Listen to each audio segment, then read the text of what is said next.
Today's boots are better than Mizuno in my opinion, and they are so popular that you can only occasionally pre-order them right now. These are the Adler Yatagarashus, a pair of boots that are handmade in Japan. The brand Adler has become very popular in the last year and a half and is quickly becoming one of the most sought after quality leather boots on the market. Every leather boot from Adler is handmade, hand-stitched, and constructed in their workshop in Japan. The boots that Adler make, in my opinion, are some of the most comfortable, softest leather and durable boots out there on the market, and for a pretty good price. The Yatagarashu, which I have in my hand here, comes in white, red, and black, all leather, completely leather uppers. The only real issue you're gonna have is just ordering a pair. They are so hard to come by. Their website is completely sold out and you have to catch a pre-order, which they do occasionally. So you have to sign up on their website, you have to check their socials, and once you get that notice that, hey, we're doing a pre-order, you have to get in and get a pair. Another great quality of Adler is how well they price their boots for the actual quality of the boots themselves. Now, the Yatagarashu here is $160-ish when you convert it from Japanese yen to USD, and I would call it around $190 when you include shipping. Usually they do FedEx, Global Express, or DHL, and those are two very fast shippers. And you'll get these within 3 to 5 business days, sometimes a little bit less than that, sometimes a little bit more. It just kind of depends on the hand you're dealt, but it is a lot quicker than most regular shipping services here in the United States. So that is awesome. And you're getting a pair of sick boots for that price. If we talk about the upper itself, it is completely leather from the heel cup all the way to the toe box. Not much about this boot is not leather, except for maybe the white lining on the inside of the boot. I feel like that's more of like a nylon, but again, it could be leather. It's really hard to get all the small details from these boots when you're trying to translate from Japanese to English, but completely leather upper. It is stitched, and it's actually double stitched, which just means that it adds a little bit of extra reinforcement. So you just do 2 stitching lines instead of 1. And even the tongue has leather elements as well. So really a complete solid leather upper boot. And it's really nice that we still have K-leather boots like this with Nike and Adidas turning away from K-leather, which I think is a huge mistake because no leather is as soft as K-leather. And in my opinion, calfskin leather, even goat leather, it just does not provide that touch, comfort, and kind of plush feeling whenever you make contact with the ball. Something I picked up from Adler's website as well is a goal of theirs, which is to have their boots provide a kind of natural extension or even like a second skin feeling for your foot whenever you make contact with the ball.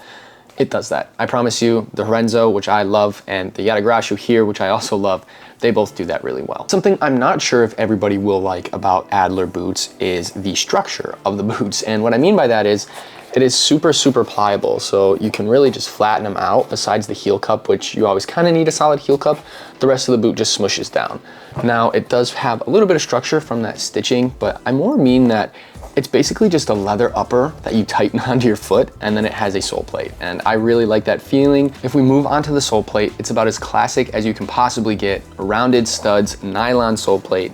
Sole plate is completely stitched on, not glued, so it's not just gonna separate without a lot of difficulty. And it actually has a twist, and that's going to be the carbon fiber insert that sits just on top of the sole plate inside of the boot. So the carbon fiber in the sole plate is going to provide it a little bit of snapback. Now, I don't think that snapback does anything for boots at the end of the day in terms of upping your performance or your speed. I could be wrong, and there is a reason why they're doing this, but I feel it's mostly overhyped.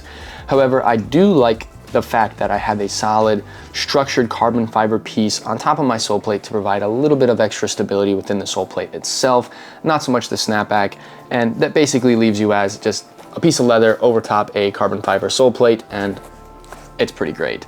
And in terms of how the sole plate performs on grass, it's pretty good as long as you're not playing on a super muddy day, which these studs aren't very long, and that kind of also makes them great for turf as well.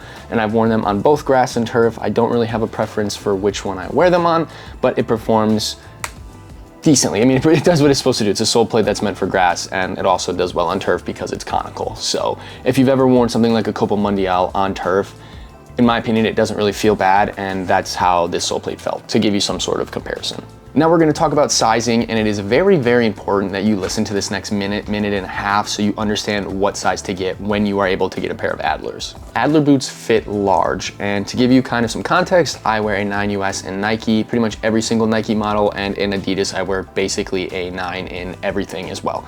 So for the Adler, I get an 8 US or a 26, which is 26 centimeters, which is another form of measurement, and that's basically a full size down. So if you are going with Adler, my #1 suggestion is to go a full size down. And if you don't think you should go full size down, at least go down half a size. But I'm going to recommend going down a full size. Wearing the Yatagarashus for the first time felt like they were a little bit, not broken in, but there's a little bit of extra volume going down a full size. I wouldn't recommend going down a size and a half. That just seems like it's too much. And this is my Adler Horenzo, which I've already done a review on these. You should definitely check it out. And the Horenzo actually felt a bit tighter, and I was a little bit nervous at first wearing the Horenzo, but after a little bit, they really stretched out and did perfect. So these just feel like they're almost a little bit more broken in. So if you want to be able to just play right away and maybe just have to tighten your boots a little bit, I would wear these. But if you want to actually have the boot mold to your foot a bit more, I would go with the Horenzo.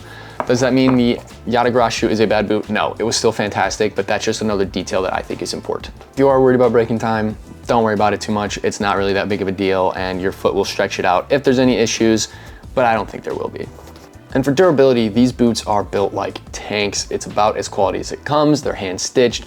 I mentioned double stitching earlier, but it's really true, and in some areas, they're even triple stitched. So you can't really get too upset about that because it means your boots are gonna hold together really well. And I do have one stitch that's frayed on this boot, and I don't even think any on the other. So that's good to hear and good to see. And the only real damage that's visible is going to be near the toe box, where you're gonna be kicking a lot, where you're gonna be making a lot of contact, running, changing direction, and it's just the paint wearing off. It's not even the leather being damaged. So that's really, really cool. And put it in perspective, I've had my Horenzos here for almost a year, and I've been wearing them not every day, but at least once or twice a week, and they are holding up very well. Again, the only issue is going to be in the toe box here, and that's about it. I think I have some stitches fraying on the liner here, but that's after probably 50, 60, 70 wears of this boot, you know, playing in club games, practices, conditioning, running, and that. So these are just really, really tough boots, and I'm actually gonna do a 1-year review on the Horenzo, so keep out for that. Once you have this boot tightened down, it allows it to kind of be secure and then start the stretching and breaking in process if you need it. So if you're worried about slipping around in these boots, whether you're on turf, grass, anything like that, as long as it's not super slick, you're not really gonna have an issue. Drawback for this boot is going to be the red dye in the boot itself. And it just gets all over your foot, your socks. It bleeds through the boot into the sock and through the sock into your foot when you're sweating. So if you're super sweaty, it's gonna happen to you. It happened to me a lot. I probably ruined 3 or 4 pairs of white True Socks, so that's cool. And then also it bleeds through the stitching. The stitching is usually white for these boots, but they turn a pinkish color, like the Adler logo here, which I'll give you a better view of, was all white from the start, and now it's a pinkish red. So not really a big deal, but if you have your favorite pair of white socks, your Lucky socks or something, don't wear them if you don't want them to get red dye on them. And when you get rid of the red dye on your skin, it washes right off. So not super big deal, but just kind of annoying. Any sort of real competition these boots have are going to be K-leather boots, so mostly Mizuno. And I do think that Mizuno boots are a very high quality. I'm not saying they suck compared to Adler, but I just feel like for the price of Adler alone and the fact that it's hand stitched and every pair is made in Japan, not just the special $300 something made in Japan models that Mizuno has, kind of gives it an edge. Because if you can get away with a boot for, even if we call it $200, which I know is a lot, this is a boot you're going to have at least your entire season, maybe even a couple years. Like I've said, I've been wearing these for almost a year now, and they're still holding up well, and I don't plan on getting rid of them anytime soon.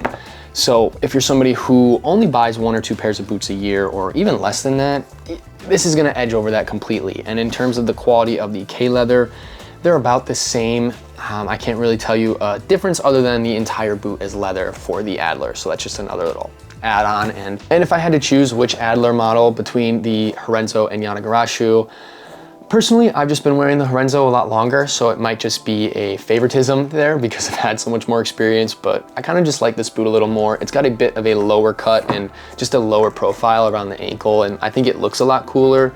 Now, I definitely like the red a lot better. The red looks a lot cooler than the all white, but you know, I just think it's more of a favoritism thing, but either one of these boots, they're both around the same price. I think the Horenzo's maybe a little bit cheaper.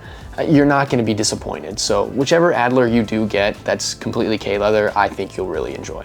So that's my entire review of the Adler Yatagarashu, a really fantastic boot from a smaller boot company in Japan. the highest of the qualities, the softest of leathers. You just can't go wrong with these.